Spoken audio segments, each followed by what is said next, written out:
Menurut Spyrazone 2007, data adalah kumpulan informasi yang mengandung arti.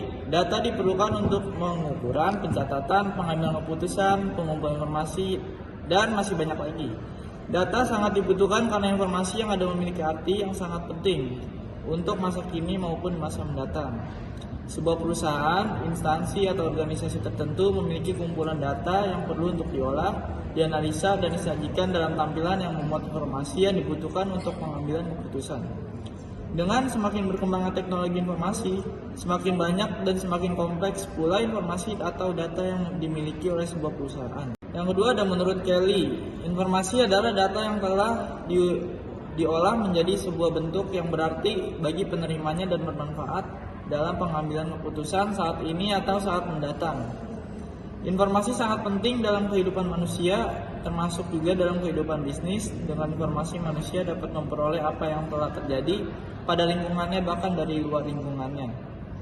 Informasi dari berbagai unsur perusahaan menjadi perhatian bagi para manajer perusahaan dalam pelaksanaan transaksi-transaksi yang dilakukan perusahaan. Tanpa informasi internal maupun informasi eksternal, sulit bagi para manajer untuk mengambil berbagai keputusan dalam perusahaan. Informasi internal baru disiapkan sendiri oleh berbagai unsur perusahaan. Sedangkan informasi eksternal diperoleh baik dari alat-alat komunikasi modern seperti mass media, alat-alat komunikasi seperti telepon, handphone, TV, atau dari internet. Berikut ada rumusan masalah. Yang pertama, apa yang dimaksud dengan data dan informasi? Yang kedua, apa perbedaan data dan informasi? Yang ketiga, ada apa saja fungsi dan manfaat data dan informasi? Yang keempat, apa saja jenis-jenis data dan informasi? Yang kelima, metode apa saja yang digunakan untuk mengolah data? Yang keenam, contoh dan fungsi. Berikutnya ada tujuan. Tujuan yang pertama ada untuk mengetahui pengertian data dan informasi. Yang kedua, untuk mengetahui jenis-jenis data informasi. Yang ketiga, untuk mengetahui metode yang digunakan untuk mengolah data. Selanjutnya ada perbedaan data dan informasi.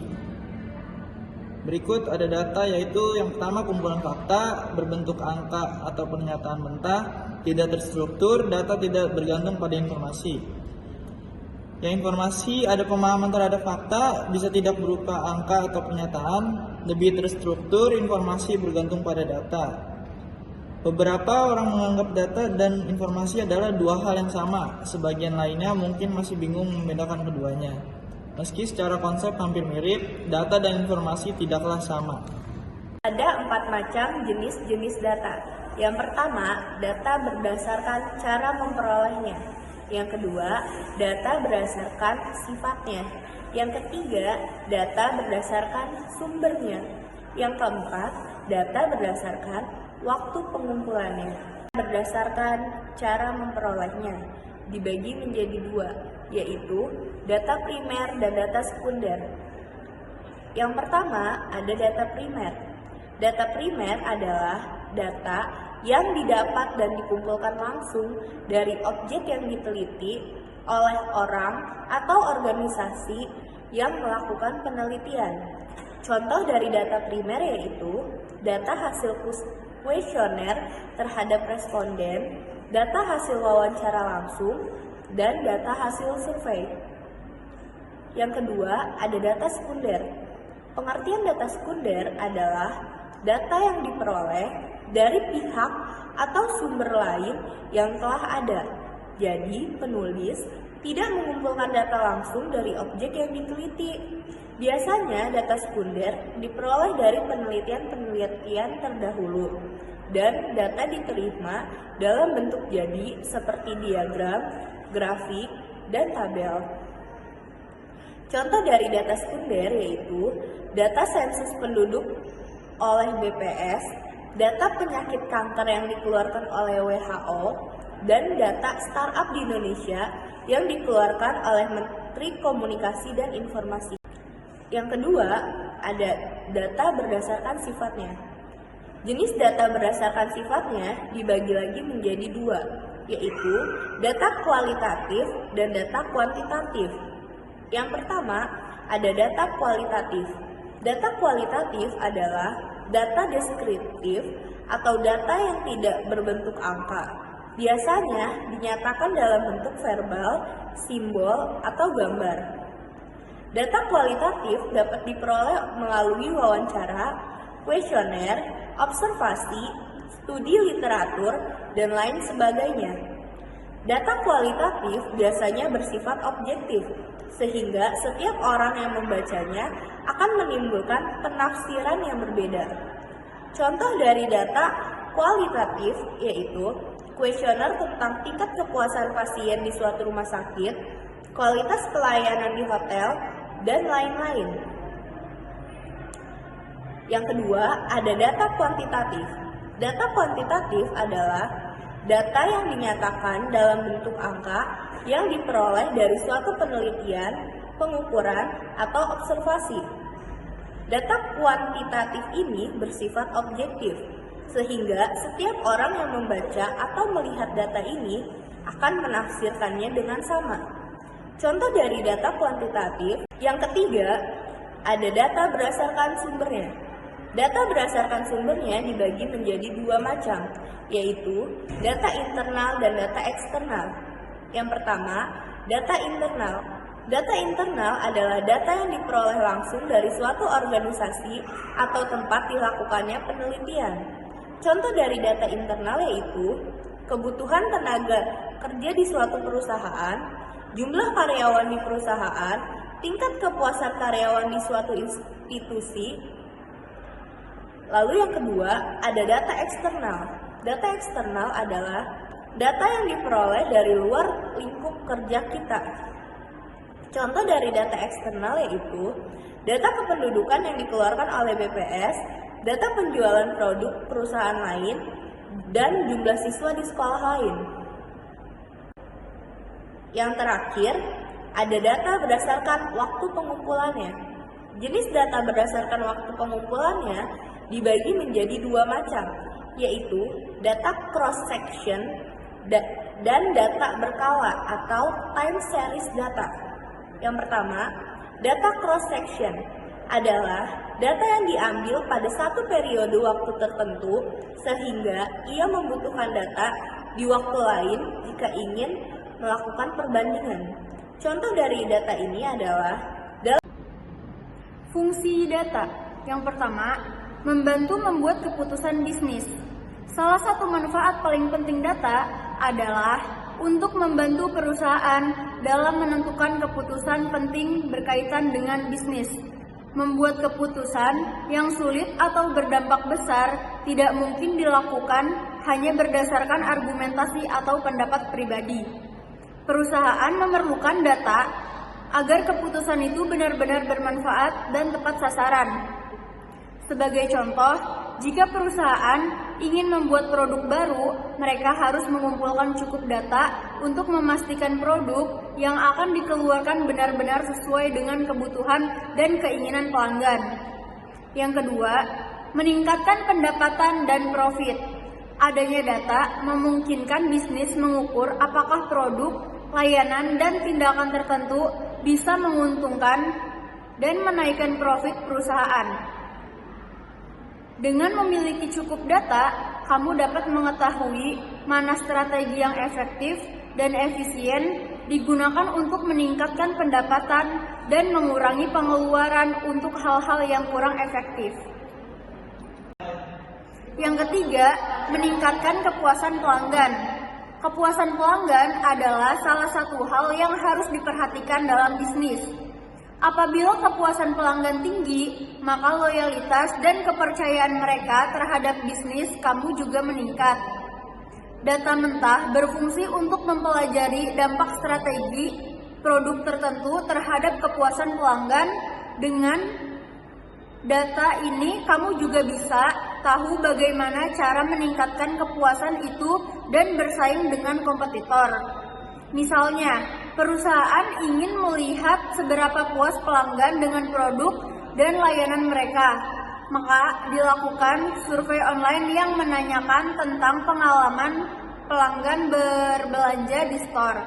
Data yang diperoleh dapat digunakan untuk mengidentifikasi bagaimana respon pelanggan dan tindakan apa yang harus diambil. Yang keempat, membantu memecahkan masalah. Setiap bisnis pasti memiliki masalah, namun seringkali beberapa perusahaan belum bisa mengidentifikasi antara masalah utama yang harus segera diselesaikan dengan masalah yang tidak terlalu urgent.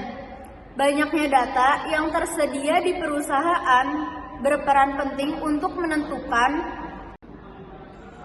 metode pengumpulan data. Metode pengumpulan data yaitu teknik ataupun metode yang digunakan oleh seseorang peneliti guna mengumpulkan suatu data. Pengumpulan data tersebut bertujuan untuk mendapatkan informasi yang dibutuhkan untuk mencapai suatu tujuan penelitian. Ada beberapa teknik atau metode untuk mengumpulkan data, yaitu wawancara, observasi, angket atau kuesioner, dokumentasi. Pertama, wawancara. Wawancara merupakan teknik pengumpulan data dengan cara tanya jawab antara peneliti dengan narasumber untuk mendapatkan informasi. Wawancara dapat dilakukan secara langsung atau tatap muka ataupun tanpa tatap muka, yaitu melalui media komunikasi. Wawancara terbagi menjadi dua jenis.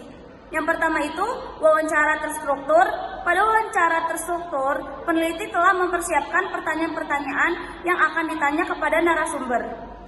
Peneliti juga dapat menggunakan alat bantu seperti kamera, perekam suara, alat tulis, dan lain sebagainya.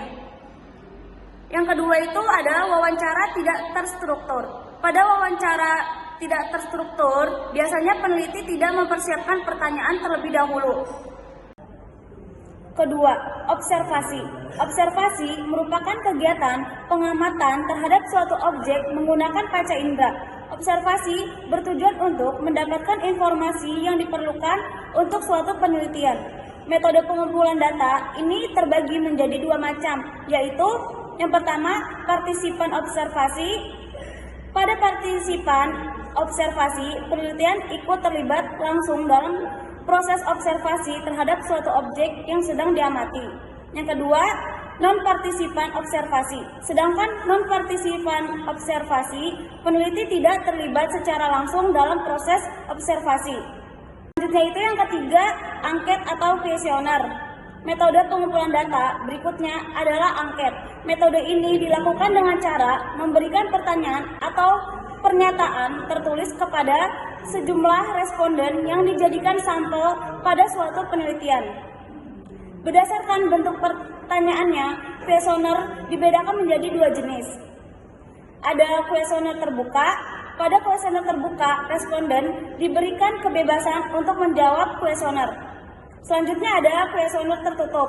Sebaliknya, pada kuesioner tertutup sudah disediakan pilihan jawaban untuk sesuai dengan kondisi responden. Keempat, dokumentasi. Dokumentasi adalah metode pengumpulan data dengan cara mengumpulkan dan menganalisis dokumen-dokumen yang telah ada. Dokumen dapat berupa autobiografi, surat, arsip foto, jumlah kegiatan, dan lain sebagainya. Contoh data dan pengolahannya yaitu McDonald adalah resto cepat saji yang tersebar di seluruh dunia, termasuk Indonesia. Dengan persebaran resto sebesar itu, bayangkan seberapa besar data yang dimiliki, mulai dari data pelanggan, penjualan, pendapatan, dan banyak lainnya. Ajaibnya, McDonald memanfaatkan data tersebut guna menentukan penawaran atau diskon untuk pelanggan.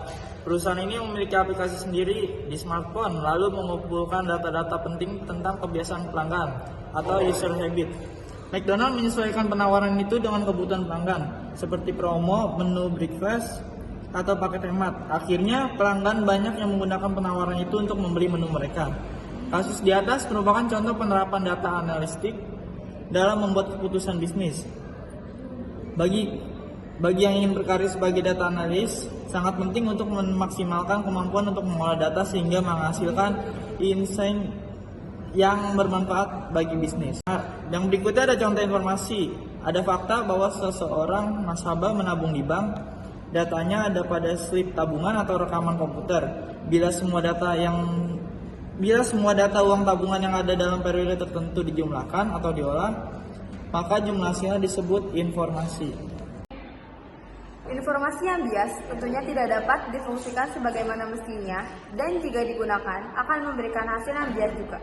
Oleh karena itu, penting bagi Anda untuk memastikan bahwa informasi yang digunakan berkualitas yang ditandai dari 3 ciri berikut ini. Yang pertama, akurat, yaitu informasi harus memberikan fakta yang sebenarnya, bukan isu, dugaan, atau opini yang menyesuaikan.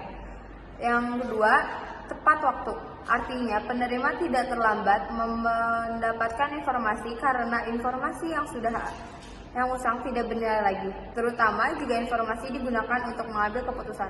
Yang terakhir, relevan. Artinya, informasi tersebut memiliki keterkaitan dan bermanfaat secara langsung bagi penerimanya.